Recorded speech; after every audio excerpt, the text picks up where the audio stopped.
ಹೇಳ ಗುರು ಕಲ್ಯಾಣ್ ಅವ್ರ ಮೇಲೆ ಅಟ್ಯಾಕ್ ಆಗಿದೆ ಅಂತೆ ಗುರು. ಏನ ಕಲ್ಯಾಣಿ ಅವ್ರ ಮೇಲೆ ಅಟ್ಯಾಕ್ ಆಗಿದೆಯಾ? ಹೌದು ಗುರು. ಸರಿ ಮಗ, ಥ್ಯಾಂಕ್ಸ್. ಈ ಕೆಲಸ ಎಲ್ಲ ಪ್ರಭುದೇ ಇರಬೇಕು. ಅವ್ರಿಗೆ ಎಷ್ಟು ಹೇಳಿದ್ರು ಬುದ್ಧಿ ಬರಲ್ಲ ನಮ್ಮ ಮಕ್ಕಳಿಗೆ. ಈಗ ಅವ್ರ ಮನೆಗೆ ಹೋದರೆ ಸುಮ್ಮನೆ ಪ್ರಾಬ್ಲಮ್ ಆಗತ್ತೆ. ಹಾಂ, ಹೆಂಗಿದ್ರೆ ಅವರೇ ಬರ್ತಾರಲ್ಲ ಆಟೋದಲ್ಲಿ, ಅಲ್ಲೇ ವಿಚಾರಿಸಿದ್ರೆ ಆಯ್ತು. ಮೇಡಮ್ ತಾಳೆ.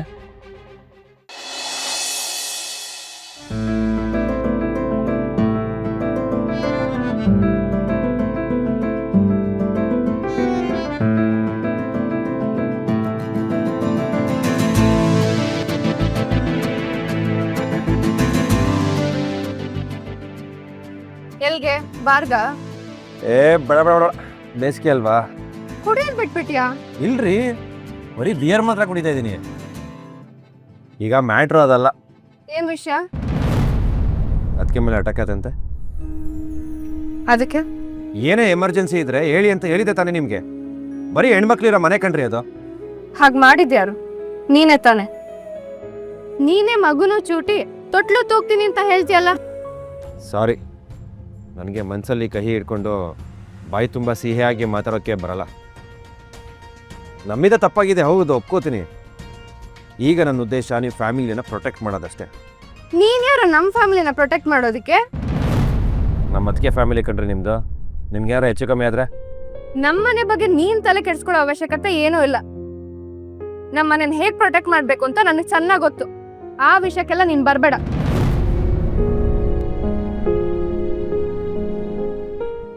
ಮನೆ ಬಗ್ಗೆ ಕನ್ಸರ್ನ್ ಇದೆ ಅಂತ ಮಾತಾಡು. ನಾನು ಅದ್ರ ಬಗ್ಗೆನೇ ಮಾತಾಡ್ತಿದ್ರೆ ನಿನ್ ಗಮನ ಬೇರೆ ಎಲ್ಲೋ ಇದೆ.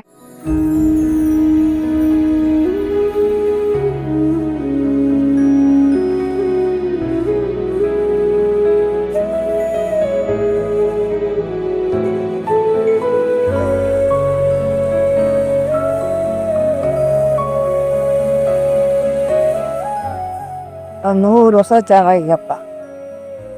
ನೀವು ಹುಷಾರಾಗಿರಿ. ಹೋಗಿ ಬನ್ನಿ, ತೊಳಿ.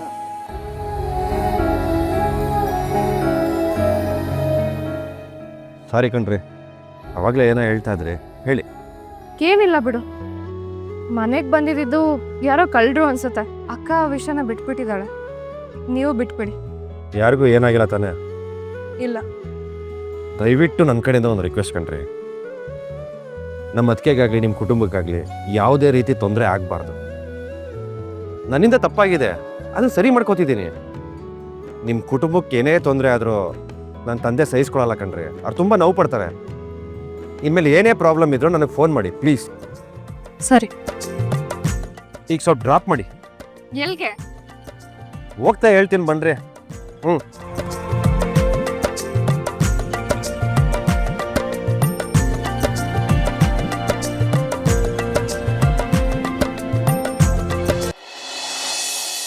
ನೋಡ್ರಮ್ಮ, ನಮ್ಮ ಮನೆತನಕ್ಕೆ ಅಂತ ಒಂದು ಸಂಪ್ರದಾಯ ಇದೆ. ನಮ್ಮ ಮನೆಗೆ ಬರೋ ಸೊಸೆ ಮದುವೆಗೆ ಮೊದಲು ಸುಮಂಗಲಿ ವ್ರತ ಮಾಡಲೇಬೇಕು. ನಾವು ಹೇಳ್ದಂಗೆಲ್ಲ ಮಾಡಿದ್ರೆ ದೇವರ ಆಶೀರ್ವಾದ ಸಿಗೋದು. ಆಮೇಲೆ ನಾವು ಮದುವೆ ಕಾರ್ಯಗಳಲ್ಲೆಲ್ಲ ಮುಂದುವರಿಯೋದು. ಇದು ಬರೀ ಪೂಜೆ ಮಾತ್ರ ಅಲ್ಲ, ನಮ್ಮ ಮನೆತನ ಪಾಲಿಸ್ಕೊಂಬಂದಿರೋ ಸಂಪ್ರದಾಯ ಮತ್ತು ಪದ್ಧತಿ.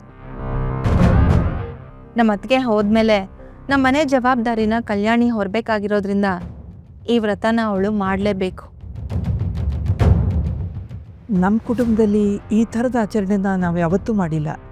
ಸಾದಾಸೀದಾ ಜನ ನಾವು. ದಿಢೀರಂತ ಹೀಗೆ ಹೇಳಿದರೆ ನಮಗೇನು ಹೇಳಬೇಕು ಅಂತ ತೋಚ್ತಾ ಇಲ್ಲಮ್ಮ. ಅದು ಅಲ್ಲದೆ ಈ ವ್ರತ ತುಂಬ ಕಷ್ಟದಲ್ವಾ. ಯಶೋದಮ್ಮನವರೇ, ಇದು ಯಾವ ರೂಲ್ಸ್ ಬುಕ್ಕು? ಈ ಮಿಷನ್ ಮಧ್ಯದಲ್ಲಿ ಮಧ್ಯೆ ಹೊಸ ಪ್ರೋಟೋಕಾಲ್ ಆ್ಯಡ್ ಮಾಡ್ತಾ ಇದ್ದೀರಲ್ಲ. ನಮ್ಮ ರೆಜಿಮೆಂಟ್ನಲ್ಲಿ ಇಂಥ ವ್ರತಕ್ಕೆ ಅಭ್ಯಾಸ ಇಲ್ಲ. ಈ ಥರ ಅನ್ಸೈಂಟಿಫಿಕ್ ಅನ್ಕ್ಲಾಸಿಫೈಡ್ ಪೂಜೆನ ನಾವು ಮಾಡೋದಕ್ಕೆ ಒಪ್ಪೋದಿಲ್ಲ. ಅಯ್ಯೋ, ಏನು ಹೇಳ್ತಾನೆ? ವಯ್ಯ ಅಲ್ಲ, ರಿಟೈರ್ಡ್ ಸುಬೇದಾರ್ ರಾಮಮೂರ್ತಿ. ಈ ಸುಬೇದಾರ್ರೆ, ಇದು ಯುದ್ಧ ಭೂಮಿ ಅಲ್ಲ, ಸಂಪ್ರದಾಯದ ವಿಚಾರ. ಮದುವೆ ಶಾಸ್ತ್ರ ನಡೆಯೋ ಮೊದಲು ನಮ್ಮ ಹಿರಿಯರ ಸಂಪ್ರದಾಯ ನಡಿಲೇಬೇಕು.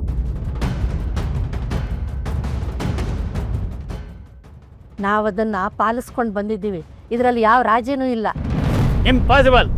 ನಿಮ್ಮ ಚೀಫ್ ಕಮಾಂಡರ್ ಸೂರ್ಯಪ್ರಕಾಶ್ ಇಲ್ಲಿಗೆ ಬಂದು ಕ್ಲಿಯರೆನ್ಸ್ ಕೊಡೋ ತನಕ ನಾವು ಇದಕ್ಕೆ ಒಪ್ಪೋದಿಲ್ಲ.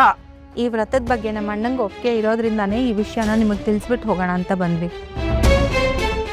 ಇಷ್ಟಕ್ಕೂ ಮೇಲೆ ನಮ್ಮ ಅಣ್ಣನೇ ಬಂದು ನಿಮ್ಗೆ ವಿಷಯ ತಿಳಿಸ್ಬೇಕು ಅಂತಂದರೆ ನಾವೇನು ಮಾಡೋಕ್ಕಾಗಲ್ಲ. ಮೇಡಮ್, ಸೂರ್ಯಪ್ರಕಾಶ್ ಸರೇ ಹೇಳ್ತಾರಾದ್ಮೇಲೆ ನಾವ್ಯಾಕೆ ಬೇಡ ಅನ್ನೋದು? ಅವ್ರೇನು ದುಡ್ಡು ಕಾಸು ಕೇಳಿದಾರ? ಅಕ್ಕನ ಮದುವೆ ಯಾವ ತೊಂದರೆನೂ ಇಲ್ಲದೆ ನಡಿಬೇಕು ಅಂತ ಈ ವ್ರತ ಮಾಡೋಕೆ ಹೇಳಿದ್ದಾರೆ. ಅದು ಅಲ್ಲದೆ ಈ ವ್ರತ ಮಾಡೋದ್ರಿಂದ ಎಲ್ರಿಗೂ ಲಾಭ ಇದೆ ಅಲ್ವಾ ಮಾವ? ಅಕ್ಕ ಈ ವ್ರತ ಮಾಡಲಿ ಬಿಡಿ. ಸರಿ ನಮ್ಮ ಮಾರುಕು, ಸೂರ್ಯಪ್ರಕಾಶ್ ಅವರನ್ನೇ ಓಕೆ ಅಂದಮೇಲೆ ನಂದು ಯಾವ ರೀತಿ ಅಡ್ಡಿನೂ ಇಲ್ಲ. ಆದರೆ ಈ ವ್ರತದಿಂದ ನಮ್ಮನೆ ಮಕ್ಕಳಿಗೆ ಯಾವುದೇ ರೀತಿಯ ತೊಂದರೆ ಆಗಬಾರದು. ಕಲ್ಯಾಣಿ, ಈ ವ್ರತ ಕೇವಲ ಹೂವು ಹಣ್ಣಿನ ಪೂಜೆ ಅಲ್ಲಮ್ಮ, ಇದು ನಮ್ಮ ಮನೆತನದ ಜವಾಬ್ದಾರಿ. ಇದನ್ನು ಎಚ್ಚರಿಕೆಯಿಂದ ಮಾಡಬೇಕು. ಇದರಲ್ಲಿ ಒಂದೇ ಒಂದು ಸಣ್ಣ ತಪ್ಪಾದರೂ ಇದರ ಪರಿಣಾಮನ ಇಡೀ ಕುಟುಂಬ ಎದುರಿಸಬೇಕಾಗತ್ತೆ. ಹುಷಾರು. ಸರಿ, ನಾವಿನ್ ಬರ್ತೀವಿ. ಬಚ್ಚಮ್ಮ.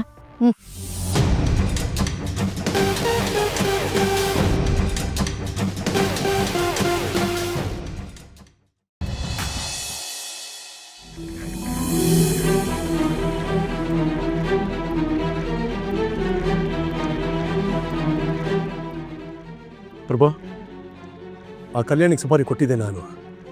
ಈ ಮದುವೆ ನಡೀಬಾರ್ದು ಅಂತ ಅಂದರೆ ಅವಳು ಇರಬಾರ್ದು ಅಷ್ಟೇ. ಇದಕ್ಕಿಂತ ನನಗೆ ಬೇರೆ ದಾರಿ ಕಾಣಲಿಲ್ಲ. ವಿನಯ್ ನನ್ನ ಮಗಳು ಮದುವೆ ಆಗಬೇಕು ಅಂತಂದರೆ ಆ ಕಲ್ಯಾಣಿಯನ್ನು ಅಡ್ಗೋಡೆನ ಕೆಡವಲೇಬೇಕಾಯಿತು. ಆದರೆ ಆ ರುಕ್ಕು ಸಡನ್ನಾಗಿ ಎಲ್ಲಿಂದ ಬಂದು ಗೊತ್ತಾಗಲಿಲ್ಲ. ಅವಳಿಂದ ಇವತ್ತು ಕಲ್ಯಾಣಿ ಬಚಾವಾಗಿದ್ದು. ಅದರಿಂದ ನಮಗೇನು ತೊಂದರೆ ಆಗಿಲ್ಲ ಬಿಡು. ಯಾರಿಗೇನು ಅನುಮಾನ ಬರದೇ ಇರೋ ಹಾಗೆ ಅಲ್ಲಿಂದ ಎಸ್ಕೇಪ್ ಆಗ್ಬಿಟ್ವಿ. ಬಾಲು ಆವೇಶ ಒಳ್ಳೇದೆ, ಆದರೆ ಆವೇಗಕ್ಕೊಳಗಾಗಿರೋ ಆವೇಶ ಯಾವತ್ತಿದ್ರೂ ಆಪತ್ತೆ. ನೀನು ಮಾಡೋ ಕೆಲಸ ಎಂಥದ್ದು ಗೊತ್ತಾ? ಕೇಸರ ಮೇಲೆ ಹೆಜ್ಜೆ ಇಟ್ಟು ಗುರ್ತು ಬಿಟ್ಟು ಬಂದ ಹಾಗೆ. ನನಗೆ ಈ ರಕ್ತ ಸುರಿಸೋ, ಮರ್ಚಿಡ್ದು ಅರ್ಚಾಡೋ ಕ್ರಿಮಿನಲ್ ಮೇಲೆ ನಂಬಿಕೆ ಇಲ್ಲ. ಸದ್ದಿಲ್ಲದೆ ನೆರಳಲ್ಲಿ ನಿಂತು ಕೆಲಸ ಮುಗಿಸ್ತಾ ನೋಡು, ಅವನು ನಿಜವಾದ ಬುದ್ಧಿವಂತ. ಅವಳು ಸತ್ತಿದ್ರೆ ಕತೆ ಮುಗೀತಿತ್ತಲ್ಲ. ಮುಗಿತಾ ಇರಲಿಲ್ಲ, ಶುರು ಆಗ್ತಿತ್ತು. ನಿನ್ನ ಹುಮ್ಮುತನದಿಂದ ಅವರೆಲ್ಲ ಇನ್ನೂ ಅಲರ್ಟ್ ಆಗಿದ್ದಾರೆ.